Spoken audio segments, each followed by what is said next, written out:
You're listening to The Living Force, Musical Jar Jar Binks. a Utini podcast. Roger, Roger. Episode 4, The Phantom Menace Anniversary Special. The negotiations were short.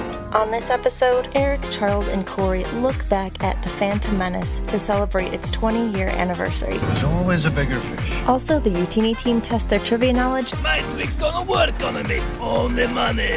and we answer questions from you, our listeners. and now here are your hosts. Eric Eilerson, Dr. Charles Henkel, and Dr. Corey Helton.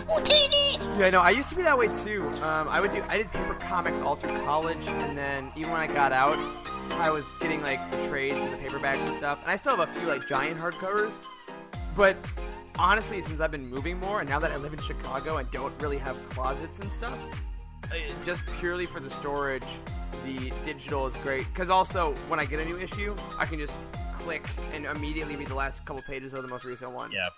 Yeah, see, I just don't read enough comics to know how most people do it, but I think digitally is the right way. We need to figure out if there's a good way that we can, like, refer people to Comixology or something like that. Yeah, I don't know how that works. I don't know. If they can get like a promo, if we can do like a put in code UTINI on your first.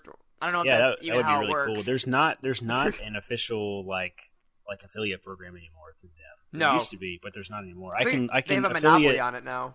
Yeah, well, Amazon purchased them. Yes. Yeah, I was gonna say, I signed some in with of my them- Amazon account. Yeah. So I can send an affiliate link to Amazon, and it will like buy the book on Comixology. But I don't think most people are doing that. I think most people are doing the unlimited subscription things, right? I think I mean, so. how does that work, Eric? I mean, do you? Yeah, I've done them. I mean, cause there's Marvel Unlimited. There's also Comixology Unlimited, which are two different services. Ultimately, they're all based on delay. Because with the comic book industry, the big pull of it is this week this story came out, and you want to be current so you can be in the conversation. So in that case, you're spending the $4 a week on the book or whatever it is. But if you just want the stories and you're more of a casual person and you don't care about the comic book world itself that much, then you're going to do your Marvel Unlimiteds and your Comixology Unlimited stuff. But like for me, I'm not even going to the official pages of the books. Each week, Comixology on Wednesdays puts out what's new in a list, and I'll just go down that list and like click buy instantly, and then it just immediately puts it in my app and charges my Amazon They make card. it so easy. It's so dangerous. simple. But we like to live dangerously. That's right. And buy way too many things that we don't need. That's accurate. I think it's accurate, but I think that makes life more fun that way, doesn't it? It does. At last we will reveal ourselves to the Jedi. At last we will have revenge. What makes life more fun than recording a new episode of the Living Force podcast? Episode 4, A New Hope. Welcome. Those were all the words I wanted to say, just in a different order. I am one of your hosts, Eric Eilerson, the editor-in-chief at Utini, and I am joined today by two lovely doctors. Let me first welcome Dr. Corey Helton. How you doing? I am fantastic, Eric. Thanks for being awesome. Thank you. I tried so hard. A man of many words, Corey Helton. Oh, man. All those years of school and showing themselves off. And, of course, we have the technically newest Dr. Charles Henkel. What's up, man? Yes. How's it going? Feeling good. Had a big weekend. I now consider myself more of an expert on all things wars as well. Good, excellent. No, just kidding. Just kidding. But I'm happy to be here.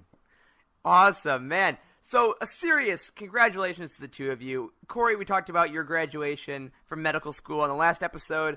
Charles, walk us through your graduation. Did you also wear some Star Wars swag underneath your regalia? No Rey t-shirt for me. I did wear one of my lightsabers underneath my robes on my belt. No, Yes! I'm just kidding. I wish I did that. But I do have a really interesting story. I think it's interesting that I had the longest personal amount of time on the stage for graduation than anyone because you like walk out on the stage, like they call your name, you walk out, they hood you, and then you like walk down the line, shake some hands, go back to your seat. It's not supposed to take that long. But when you're being hooded, there was a photographer taking pictures. Now, I had like a joint graduation between my school and one of our like satellite campuses. So there were like 200 people that graduated. I happened to be the one getting hooded when the photographer's camera ran out of battery. And I stood there for so long, guys, so long. My family was taking a video, and I counted afterwards, and it was 40 seconds. But do you know how long that feels on stage? Yes, So I terrible. surprisingly I do. Yeah, No, you would, but complete It's silence, terrible. Eric. Oh Like my complete God. silence. So I wish that I could say I dropped some awesome like Star Wars reference and yelled like I found your lack of battery disturbing or something like that. But no, Yes. it was a full on Jar Jar moment. It was Yeah, like, every bit as awkward Duel- as it sounds. Like Duel of Fates, like just slowly starts playing in the background.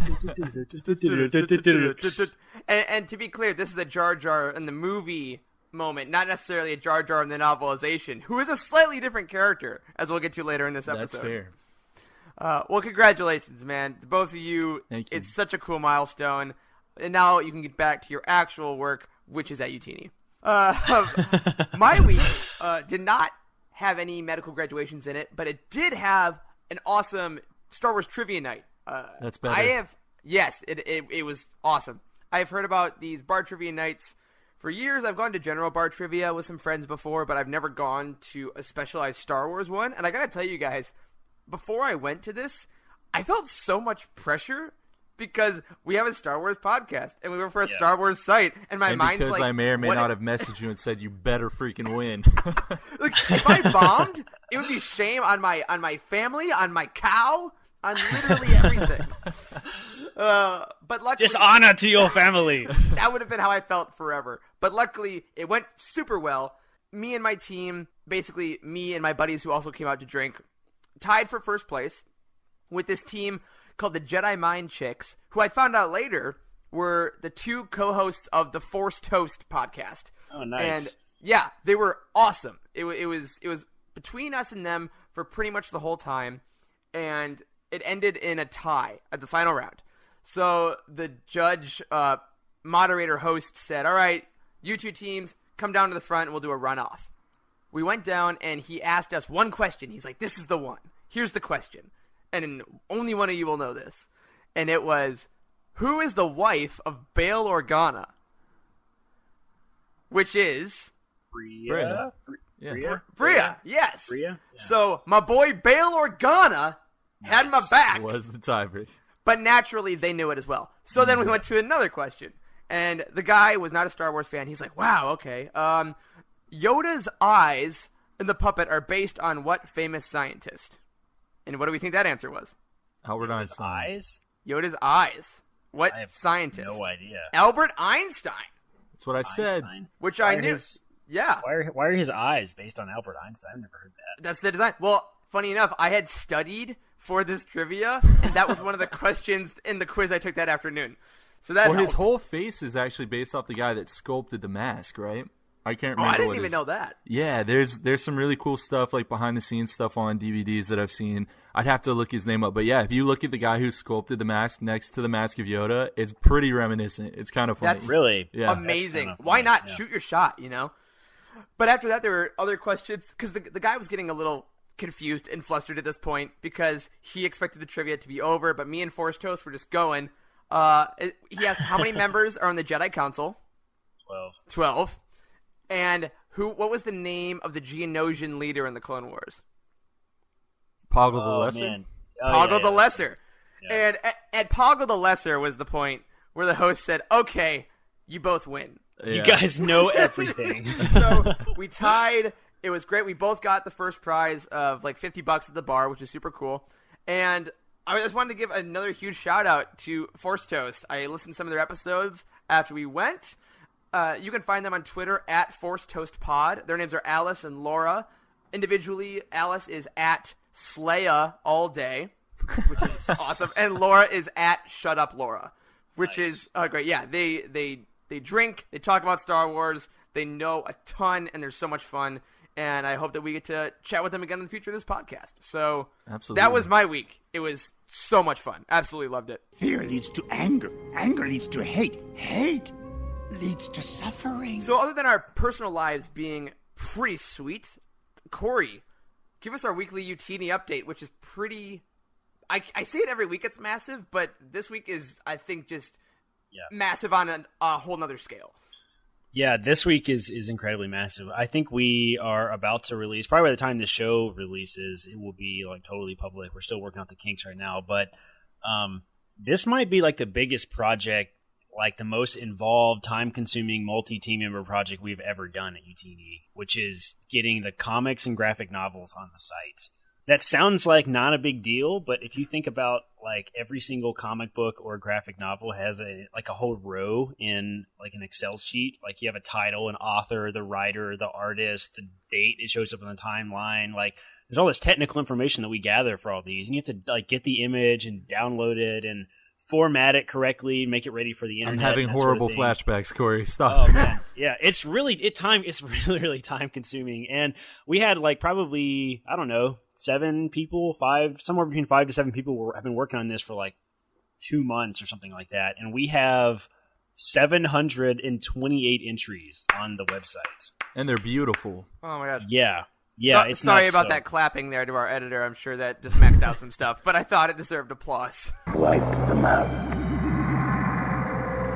All of them. It's incredible project. I mean, there's probably 50 to 100 hours in that project. Easily. Oh my god. Easily. Yeah, easily, collectively. Myself, I've had to like do all kinds of crazy changes to our timeline. So hopefully by the time this is aired, you guys can go to utini.com, go to the timeline. You can see where all the comics and graphic novels fit in next to the novels. And once we get the bookshelf out, which is coming soon, it's almost ready. That's my next big project. Once that's out, you can go on and log what comics you own and what you've read and what you haven't read, and it's going to be awesome. So every single comic book has got its own page on utini.com. We'll probably start reviewing those too. We need to gather the information about who on our team is the big comic readers. That's right. Get some stats out for those reviews and stuff too. But super excited. We are up to, I think, 1,100 total entries on the website. Books, comics, graphic novels, and adult stuff. So still have lots to go. We still have children's books. We still have junior novels. We still have reference books. There's a lot of Star Wars, guys. Give them a moment, for pity's sake. But yeah, so huge addition to the site. And we will, as always, keep you guys in the audience posted on everything we're doing. And last thing I want to do in our little news section here before we get into some content is a thank you to Randy from the Legends Library podcast. Randy is a fantastic podcast host over at Legends Library. If you haven't listened to them before, definitely give them a listen. They go through, as it sounds, a lot of Legends titles and give a lot of great conversations and reviews over there. But Randy sent us last week a really sweet, beautiful message. It was kind of welcoming us into the podcast community, which has already felt so warm and awesome. But he just really touched our hearts. It was really sweet. So I wanted to give Randy a shout out. Thanks, man. It was Thanks, Randy. Really awesome. You're awesome. Yeah. Randy has been a good friend of ours for a long time. We've coordinated with him and done a couple collaborations together. We were on his show several times several months ago. He was in our Slack channel for a long time. Randy's a great guy. Shout out to Randy. Go check out his podcast. It's very good. And yeah, listen to the nice thank you that he sent us. So sweet.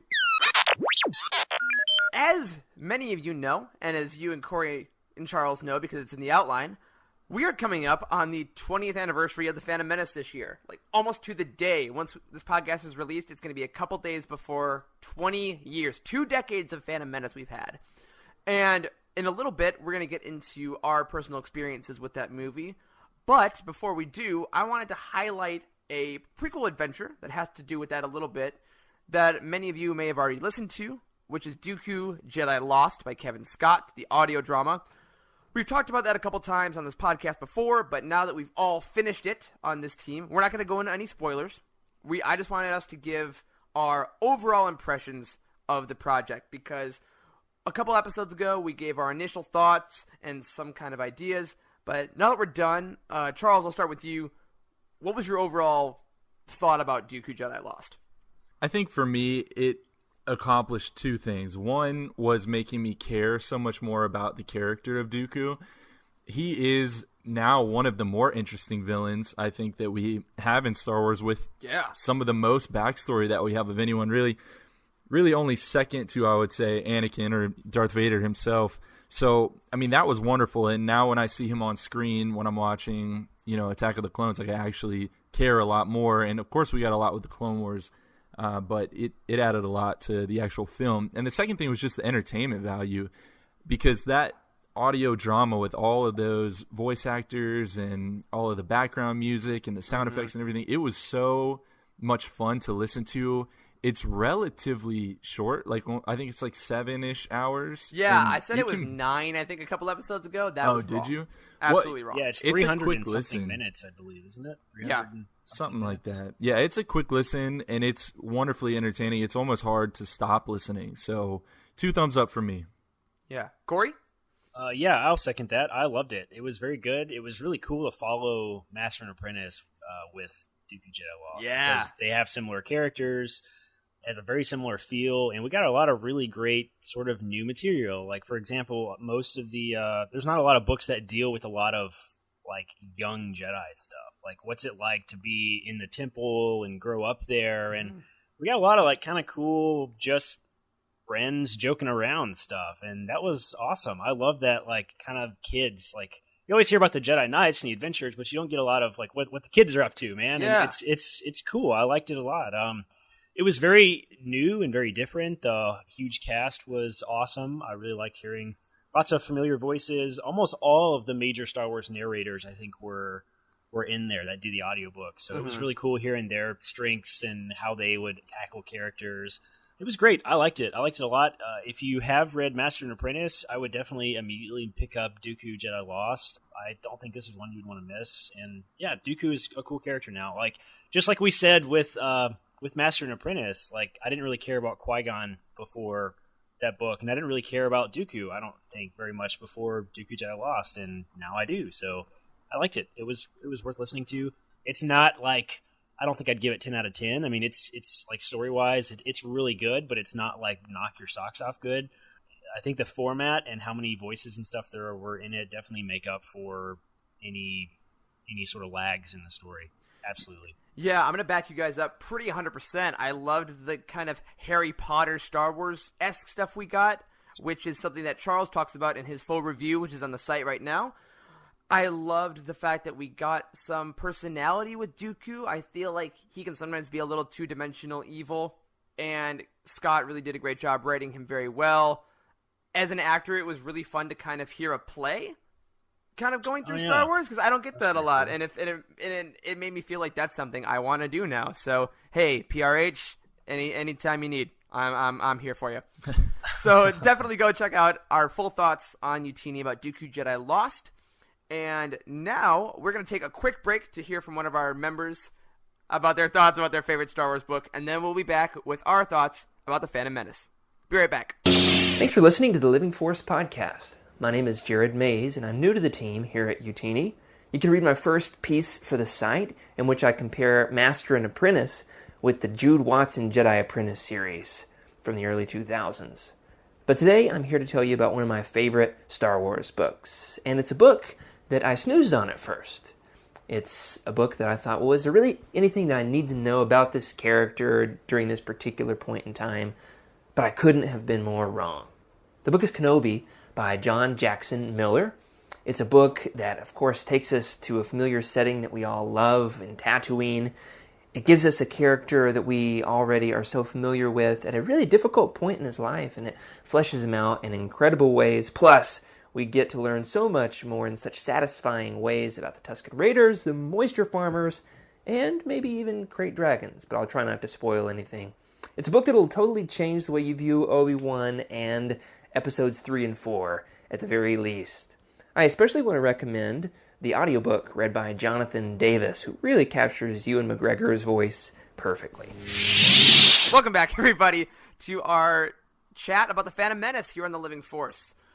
So with the 20th anniversary of The Phantom Menace coming up, which is insane to think about, it's been 2 decades since we learned about The Phantom Menace, which is going to keep hitting me as the weeks go on. I wanted to talk a bit about our first thoughts about The Phantom Menace, our thoughts about it since, and how it kind of attaches to the EU, and how, especially with things like Master and Apprentice and Dooku coming out, how does that affect our thoughts on The Phantom Menace? But to start out, let's go Corey. It's 1999. You're in a movie theater. Phantom Menace just ended. How you feeling? I'm like a little kid, bro. Dude, like same though. Yeah. So let's see here. 93. I was born 93, 99. It was May. I was too young to appreciate. I was like 4.5, bro. Dang. Yeah. I was too young to appreciate Phantom Menace. I know a lot of people have really great stories associated with seeing the Phantom Menace. I don't remember it at all, honestly. Like, I have no great memory. My first real memory of seeing Star Wars is definitely Attack of the Clones. I saw that movie twice. It was the first movie I ever saw more than one time when I was a kid. And Sure, yeah. That's a big moment for a kid, too, when you realize you can do it again. Yeah. I mean, I think I have images like I don't have like a life-changing story, but I remember seeing the pod race scene and being really cool, and I remember watching it on VHS, DVD and stuff bunches of times, but that's honestly don't have a great story. Well, great story aside, do you remember, like, because I know you've talked previously that you thought Phantom Menace was always the most hated Star Wars episode. Did you ever hold any kind of negative thoughts as a kid about it? Did you think it was fun, or did it kind of not faze you a bunch?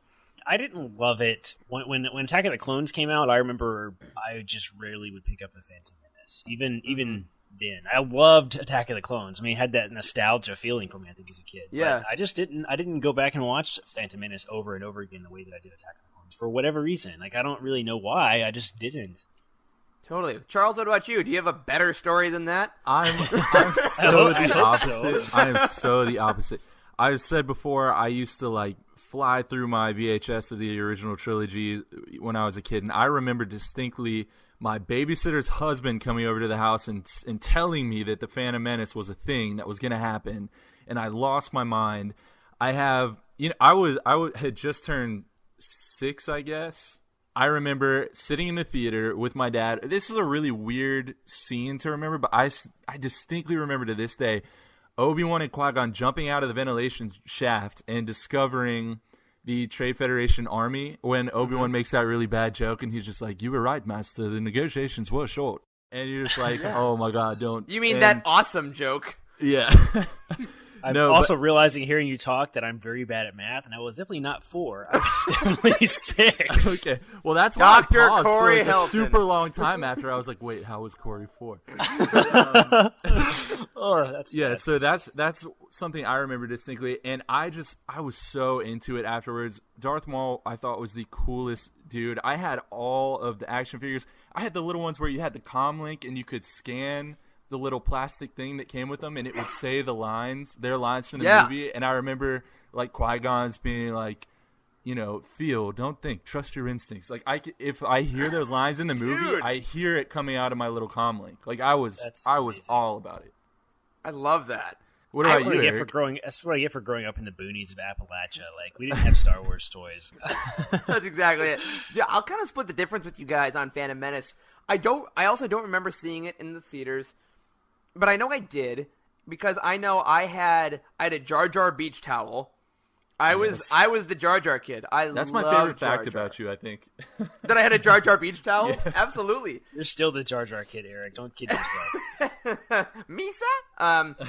Yeah, I was a huge fan of that, and then more than that, I was a huge fan of the Episode 1 Pod Racer video game. I had that for my computer, and I just played that over and over and over and over, and I remember I could name a lot of the pod racers, which has gone away now, but that was kind of how I kept doing it. Like I had it on VHS. I had the Junior novelization. I remember that cover very specifically, so I know I read that. So I know I was very much into it. I think Attack of the Clones, similarly, I was a little more into because it had more lightsabers and Yoda flying around. I thought was the coolest thing.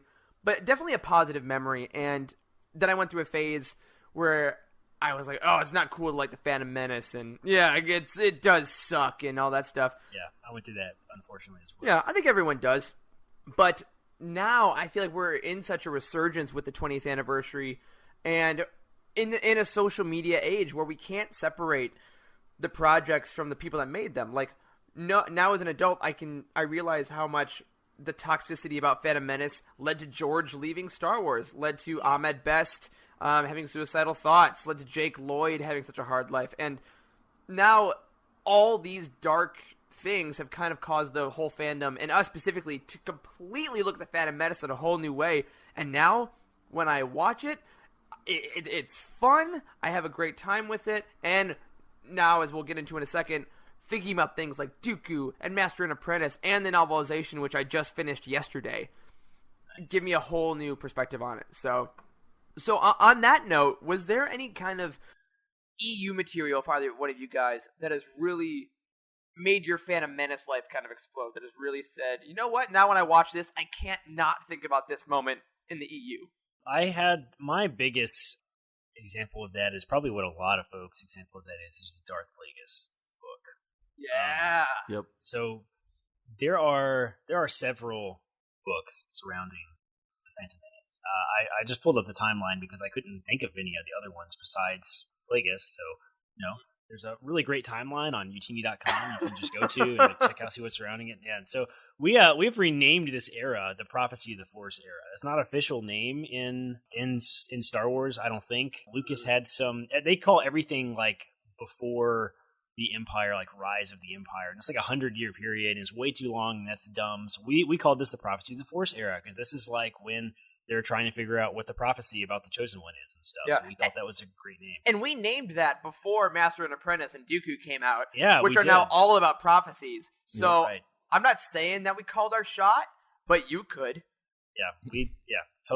Totally did. And yeah, so it's cool. So there's a few books here that surround the Phantom Menace. So this is like everything leading up to the Clone Wars. So like there's a few things that are more related to the Clone Wars that are in the Clone Wars era, but the Prophecy of the Force era is specifically all the stuff surrounding the Phantom Menace.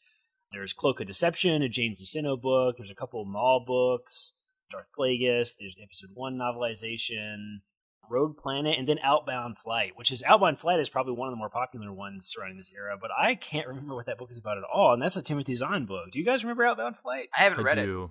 I do. It pulls in some actually things from all over the place because Zahn likes to play a little bit in his own sandbox and use the characters that he's come up with. So it pulls in like the Outbound Flight project has to do with Master Sabaoth from his original trilogy. Dang. Like he plays a factor in all that. So it's pretty interesting. Is that before he went crazy? Yes. Or no, because that's a clone of his that went crazy, right? It's been a while now. I think you might be right. Yeah, he wasn't totally cray yet though. Yeah. Yeah. So out of all those core, you say Plagueis is the one that really kind of sticks with you? Yeah, Plagueis is fantastic. James Luceno is my favorite author, which is maybe a little bit controversial. I don't think a lot of people love Luceno the way I do. He's such a nitty-gritty, really technical, heavy writer. Like, you gotta be pretty into the Star Wars lore if you're gonna love James Luceno. He also wrote Catalyst and Plagueis and apparently Cloak of Deception. So maybe he must like this era a lot. But yeah, Plagueis is great. It's about Sidious's master and kind of his rise to power, and is as much about Palpatine as it is about Plagueis. And Yep. it sort of touches on maybe the idea of the Force, like creating Anakin. It's like subtly mentioned. No one ever talks about it, but it's subtly mentioned in the Phantom Menace when Shmi Skywalker's like, there was no father. Like a lot of people interpreted that as like, some dad ran out on her. I guess that's what I thought until like a year ago, honestly.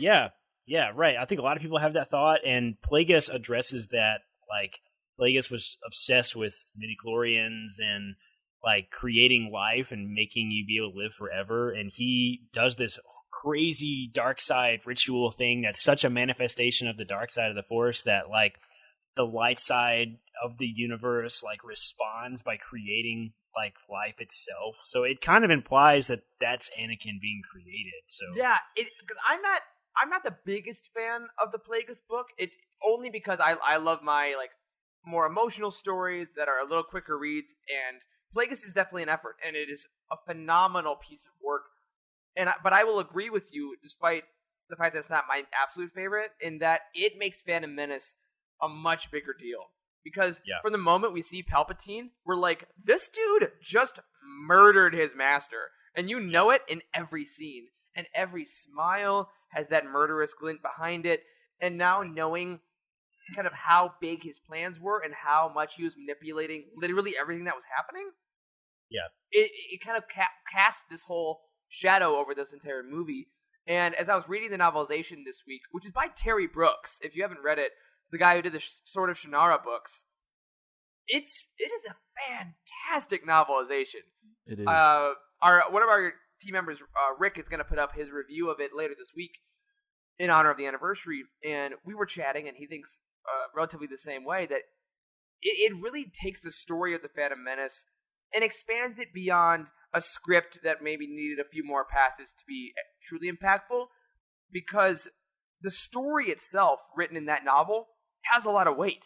It really doesn't shy away from the loss and the tension between the planets, and the fact that this is the last thing that happens in peace. Like, war is gonna happen, and everything in the Phantom Menace is all about trying to avoid the war at all costs. And the whole time, Palpatine knows it's coming, and he knows it's all working out.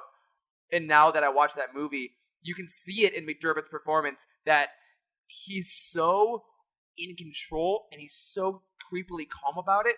Meanwhile, people like Padme and Qui-Gon and Obi-Wan are all trying to fight this wave of war that is just an unstoppable wave. And it's awesome. And also the pod race is still badass. So yes, you can't deny that. The thing that I think is interesting, because I'm actually working through the novelization too, and this is my first time reading it. I've never read the novelization. It's really enjoyable so far. I would echo what Eric said from what I've read. I'm about 200 pages in. It is almost more of an expanded edition than, say, like the TLJ expanded edition was, because that one was only deleted scenes added in, and the Phantom Menace, it has all of the deleted scenes, like it has the whole extended pod race and all of that, but it actually has more than that. So you get even more of the story than you could ever get from, the DVD with all of the extra content and everything added in. Yeah, like the first chapter of the novelization is with Anakin on Tatooine, about the last pod race that he does before they even get to Tatooine. Yeah. And it shows Sebulba wrecking his pod, and it goes kind of it tells the whole story behind a line in the movie when he's like, I would have finished if Sebulba hadn't flashed me with his port engine or whatever he says. Like, it's a whole scene. You get that whole scene, and you know how in the Revenge of the Sith novelization, which, as a reminder, is one of our 5 foundational books of all Star Wars books and is a gem that must be cherished, Matthew Stover does a lot of description of Anakin's power, and he really does a great job about saying, this is Anakin Skywalker, he's going to succeed because he knows he will, and things like that. Terry Brooks takes that, obviously he wrote this before that, but that is echoed in the Phantom Menace a little bit too. It's pretty great because he kind of takes you within the mind of 9-year-old Anakin as he's becoming powerful, and as he's seeing things before they happen, like Qui-Gon says, and instead of just taking Liam Neeson's word for it, I really like how it gets us inside the mind of the Jake Lloyd Anakin. So now, next time I watch it, now that I've finished it, I'm going to see those little glints of power and excitement within little Anakin. Yeah, and Jake Lloyd did a great job. He was however old. He was like 8 years old. He did a great job with it when he was actually, acting out what he had to for the film. But there is a lot more characterization in this novel of him. You do get to crawl inside his head, just like you're saying, Eric. And there are important scenes that I think got cut that do really help that character out a lot. I think one of the most important scenes that was actually cut, but is a deleted scene, is when, in the novelization, doesn't name the Rodian as Greedo, but the deleted scene does on the DVD, when Anakin fights Greedo. Yeah. When Greedo accuses him of cheating in the pod race. I think that is so important to his character because you see Anakin presented as like this angelic kid who just loves his mom so much, and he's so generous, and he's gonna buy or fix up a cooling unit for Jira, the old lady who runs a fruit shop. But then you do see that flash of darkness and anger, and that it's already in him as a kid, and unfortunately that's what gets watered by Sidious over the years, and that's how he becomes who he becomes. Yeah, and to add on to your point, one thing I really love the novelization does, one thing that I love that it does, is it expands the initial Anakin-Padme relationship a lot as well. Mm-hmm. It really takes time to describe their importance to each other. And yes, Anakin, it has the "Are you an angel?" He's immediately smitten with her, obviously. But then you get the moments of he can't stop thinking about her, and he's kind of confused about it because it's like that first crush, that first love when you're a kid. And Padme definitely spends a lot more time with him, and she's saying, "Yeah, I was thinking about you too." And it is her caring for this kid. And when you're like 14 and 9, there's not an implied romantic thing from her side necessarily. Sure. You could get a little bit of, "Oh, I'm going to marry you too someday, Anakin." Could be weird since we know they get married. But then you think about it, and it's a babysitter and a kid from 5 years ago being like, "You're afraid, and I'm going to take care of you, and I'm going to defend you." And it's kind of a beautiful addition to what they have in the film, in addition to Padme's strength that is also found a lot more in the novel. I think it's a great book for Padme. Yeah. Yeah. We had a brief conversation about that in our Slack channel this week. That like it's not creepy at all. Like it's like do you have any of those friends that their parents talk about how they were like in the crib together and stuff? Like they grew up and then they fell in love when they were teenagers and they were high school sweethearts and they got married. Like that's not creepy and it's not meant to be that way. And it sounds like you guys posted some pages from that some of those scenes and stuff in our Slack channel. And it looks like it's done really well, and it sort of legitimizes the fact that like there's very early scenes in Attack of the Clones when Padme's like kind of blows him off a little bit. Yeah, like you've grown up before that happens. right. It's clear that she's not thought about it in a romantic sense at all at that point. Like she's so focused on her work, and Queen Shadow has done did numbers for like establishing how serious she is about being a senator and all that stuff. And yeah, I really love that. And so Corey, since you brought it up, I want to pivot a little bit to things like Queen Shadow and things like Master and Apprentice and things like Dooku Jedi Lost, all of which have come out in the last year, which is the year that we're getting the final Star Wars saga movie. We got 3 projects that all kind of surround the prequels, specifically around Phantom Menace, and like directly after that, I suppose, with Queen Shadow. Why do you guys think we're doing that? Do you think it was a conscious thought about the 20th anniversary of Phantom Menace, or do you think that they're just finding there's so much room to play around there? I think it may be a little bit conscious, but if they were serious about the whole 20th anniversary, I think they would have marketed it that way. Like I think all the books would have like a 20th century anniversary thing on the cover, like the Journey series does. Good point. They have it; it's printed on the cover. So maybe missed opportunity a little bit. I'm surprised we didn't get even a re-release with a special commemorative cover of the novelization. Yeah, you know? maybe doesn't like even Heir to the Empire have one of those? Yeah. Maybe they are afraid of the negative press about the Phantom Menace still after all these years, because people hate on it still on the internet. So yeah, maybe I that's think true. I think the fact of the matter is that it's too good of material to just leave sitting there. Like, regardless of how you feel about how the movies were edited or the acting performances or any of that, there's so much great content. Like, look at what was just in the Phantom Menace. You have the rebirth of the Sith. You have one of the coolest Sith that we got in Darth Maul. You have the Jedi arguably in their prime. You have pod racing. I mean, there's so many cool things. Like, if you took the Phantom Menace away from the saga and you say, okay, we actually started the prequels with Attack of the Clones, you would miss a lot more than I think people realize. That's true. There have been times when I do a rewatch every year of the whole saga at least once. And I don't know if you guys ever saw this. They did a thing called the Phantom Edit a while back ago where they put all 3 prequels into 1.5 hour movie or so. And all they kept from Phantom Menace was the Darth Maul fight. And that's how they started, and that's kind of like a remembrance that Obi-Wan has to start off the whole thing. And at first I was like, oh, this is great. But now that I've watched it more, to your point, Charles, about all this EU stuff, I think you're totally right. I mean, we get introduced to the Jedi Flippin' Council. Yeah, I was gonna say that like the actual content of the film maybe is not as, I think, significant for the grand scheme of things. I mean, you have Darth Vader as a kid, you have all these characters from their children.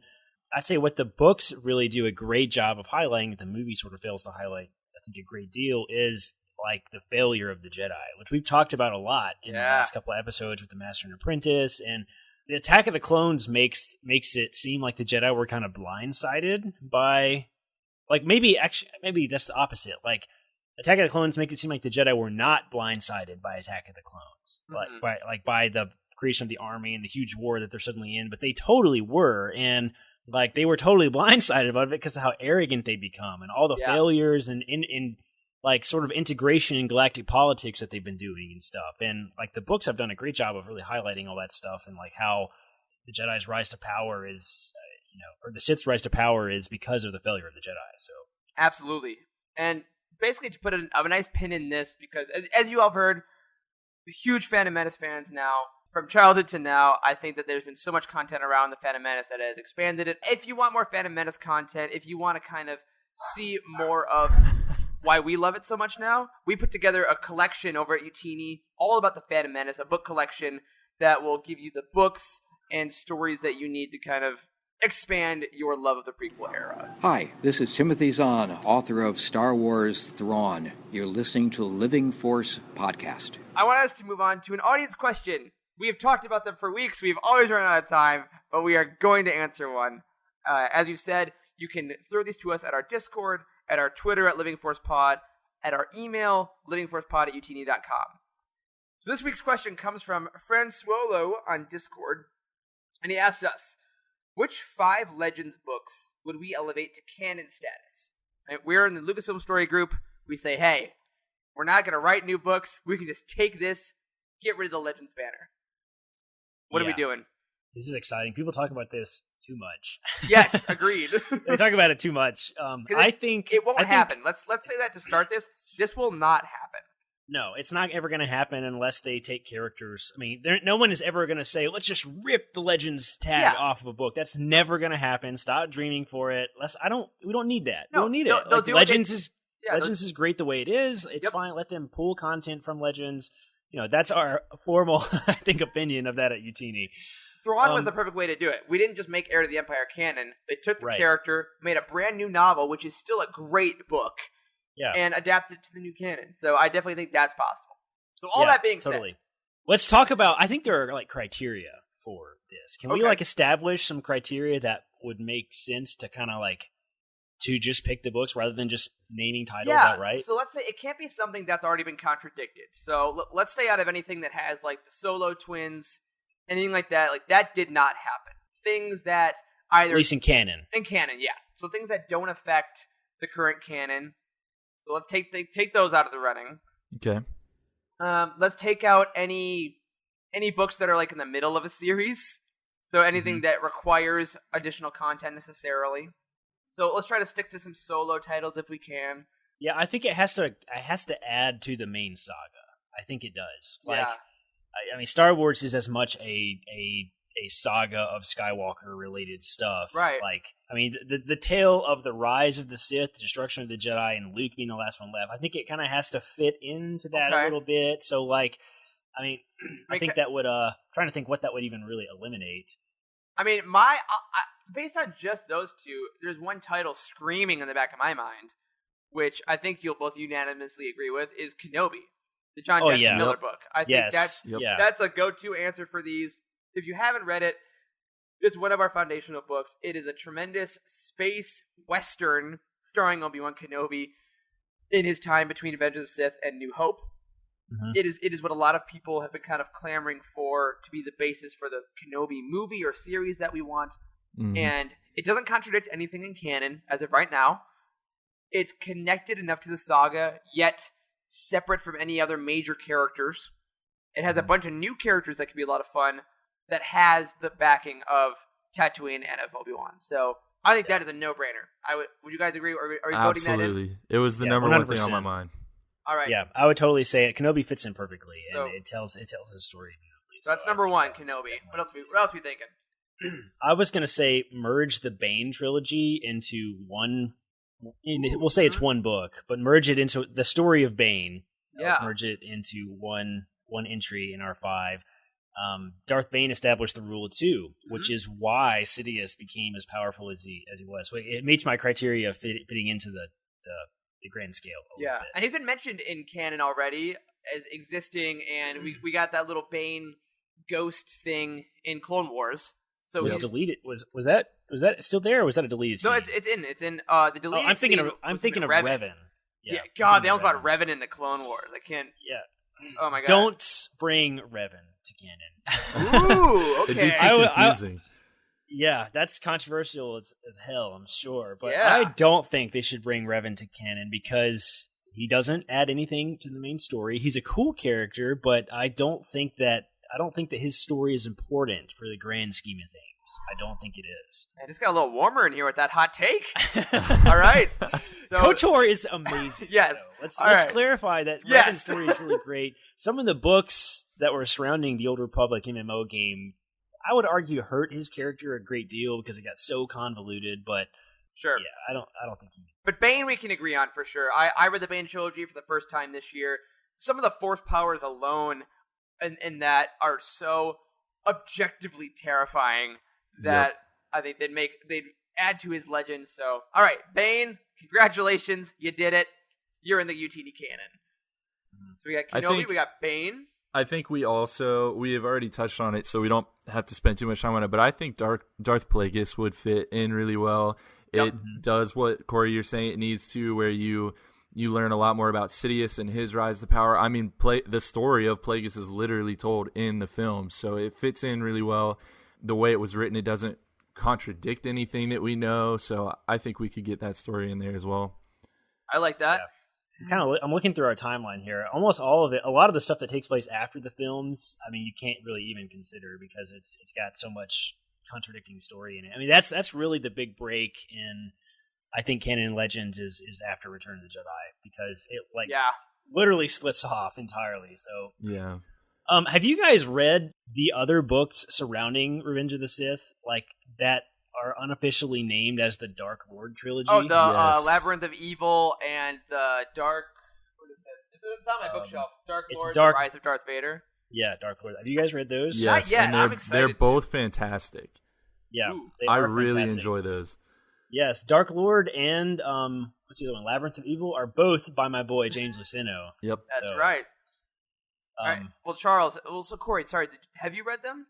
Yes, I have read them both. I didn't know. I think, are they called the Dark Lord trilogy? Is that real, or is there's one book that's sold, I think, with all of them in it, isn't there? Yeah, those two and Revenge of the Sith novelization can be bought as the Dark Lord trilogy. I don't know what that book even looks like. It's not in our database. Apparently, we should fix that. But would you two elevate those? Well, let's actually combine the three. Would you elevate the Dark Lord trilogy to canon? I think that's worth doing. Yes. It establishes Labyrinth of Evil. I think is less important. It's kind of about Anakin. I mean, he's got Anakin and Grievous on the cover. I mean, it's Clone Wars stuff, which is fine to add to canon. But I think Rise of Darth Vader is probably worth considering because it goes into what Vader is up to right after he becomes Vader and adjusting to the suit. Like, that was my favorite stuff about that. Ooh, He talks about how this has been a long time since I've read this, but I still remember it. Like, he talks about how much it sucks to be in the suit and how, like, he's constantly in pain and suffers through it. And it gives him dark side power because he's always in pain and suffering because of the stupid thing. And like even going into like gripping his lightsaber, like, feels wrong, and he's too tall, his boots aren't right. Like, and he has to completely change how he fights. I mean, Darth Vader and Anakin do not fight at all the same with the lightsaber. There's completely different styles, and that's because of the suit, and that does a great job of doing that one. So I think if none of the other ones, at least Dark Lord probably. And it sounds like it would complement the recent Darth Vader comic book series that Charles Soule did a lot, which takes place right after he gets the suit. Like, literally the first panel of that series is him after he finds out Padme's dead. Mm-hmm. So, excellent. So we got Kenobi, we got Bane, we got the Dark Lord trilogy. I have one that I recently just read that it doesn't affect the saga a lot, so it's not really hitting our criteria. But I just read Honor Among Thieves, which is the last Legends book, and I want to elevate that to canon. First of all, it's a tremendously well-written book. It's by the guys that wrote the Expanse books, so if you want some good, fun, well-paced sci-fi, it's right there. I want to elevate it purely because of the character Scarlet Hark. She's new in that book. She's only in that one book and a short story that inspired the book, I believe. And she's so flippin' fun. That's another one of those Legends books that I have not read. Have both of you guys read that? I have not read this one. I haven't. Yeah, okay. I did. I know Rick and our team loves it. Give us a short synopsis. What is that book about? Right after New Hope, Han is going to go. He's going to spend his reward. Leia says, hey, I need you to do one more thing for us. Go get this spy that we've sent to do some undercover work. She needs it out. And if you do it, we'll pay you a bunch of money. So that's cool. I mean, it sounds like Scoundrels, except it sounds like it's related to the films. So. Yeah. So it's really fun in that way because they write New Hope Han perfectly. Like, really, he's definitely got that swagger. And Scarlet Heart is, I mean, she's not Leia, but she's definitely still witty. She's snappy. She's got this amazing amount of agency, and she's just a ton of fun to read. So he gets her. He says, "We gotta go." She says, "I gotta finish this mission, so you can just, come along for the ride, Flyboy." Essentially, and it's a lot of fun to see a little more flirtation with Han and Leia specifically, because she's like, "Am I getting jealous of Han and this other woman? That's dumb," and leads into Empire a little bit. So it's a connective tissue between 4 and 5 that's really excellent. So Honor Among Thieves, I'm throwing that up there. Yeah, well, those are our 5 books that we've added to canon. There you go, right? That's 5, isn't it? That's 4, technically, right? Is it 4? No, okay, so we said... No, because we said Plagueis as well. Oh, Plagueis. Okay, so we have Technically, we just added like 7 because one of them was a trilogy. So it's Bane. Yep. Kenobi, Plagueis, the Dark Lord trilogy, and Honor Among Thieves. Those are 5. So on our website, guys, we didn't mention this in Utini News. This is kind of new. We've added all the podcast stuff to the site. So go to utini.com. You can find the podcast. We have show notes about every single episode where we link all the books that we talk about. So if you want a quick way just to grab the books that we talk about, if you want to get them as we're literally talking about them on the show, go to utini.com, find the episode, and find the show notes. And there's links to directly purchase those off of Amazon. It helps us out when you do that. We get a little kickback. I think we get like 4%. It's super low, but we get a small amount back in that, and it helps pay for the site, pay for the podcast, pay for our all the fun we have. So please go do that. If you're going to buy Star Wars books and you love us, give us 4%. That'd be amazing. That should be give us 4%. And we did just post the Phantom Menace collection as well. So all of the stories that are related to the movie, from the novelization to all the other things we talked about, Outbound Flight, Rogue Planet, all those things. We have a whole collection. You can go to that page and find them there if you're interested in checking some more out. And if you think we were totally wrong about any of our Legends books, or you have some that we missed to elevate, tweet at us. Tell us why. Send us an email. Tell us why. We'll read some responses on the show if we get them. Yeah. Thanks, Fran Solo, for that question. That's a great one. Yeah. I would love to really try to make these priority with doing these fan questions like this. Especially if we get like audio clips. If you want to be featured on the show, I guarantee you, if you send us an audio clip, we will be way more likely to choose that over just someone that writes out a question. Record yourself asking something interesting. We'll play it on the show and answer it. So exactly. Please do that, and either email it to us, tag us on Twitter, or put it in Discord. And guys, I think that'll do it for this week's episode of The Living Force. As always, do not forget to subscribe to the show if you haven't, wherever you get your podcasts, and tune in every week to hear the crew at Utini talk about the Star Wars Expanded Universe. Please leave us a review. 5 stars would be amazing. To help people find us, it really does help. And head over to utini.com for reviews, articles, and comprehensive book profiles on every single story in the Star Wars galaxy. As we said, if you want your thoughts on the show, email us at livingforcepod@utini.com with either text or an audio clip. Tweet at us at livingforcepod, or join our Utini Discord community by going to utini.com/discord. You can find us personally on Twitter. I am at Eric Eilerson. Corey is at DocStarWarsMD. Charles is at C. Henkel. A special thank you, as always, goes out to Matt Davenport and Freddie C., our amazing editors, and Wes, our community manager. Dr. Corey, Dr. Charles, thank you for being here. Thanks to all of you for listening, and of course, may the Force be with you.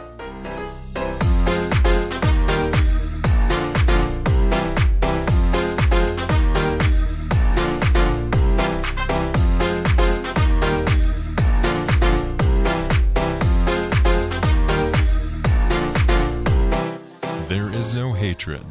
There is joy. There is no division. There is union. There is no apathy. There is passion. There is no gatekeeping. There is community. This is the Utini Star Wars Fan Code. Embrace it, live by it, and above all, trust in the living force. That's all for this week. Join our community and surround yourself with like-minded fans by visiting us online at utini.com. Until next time, may the force be with you.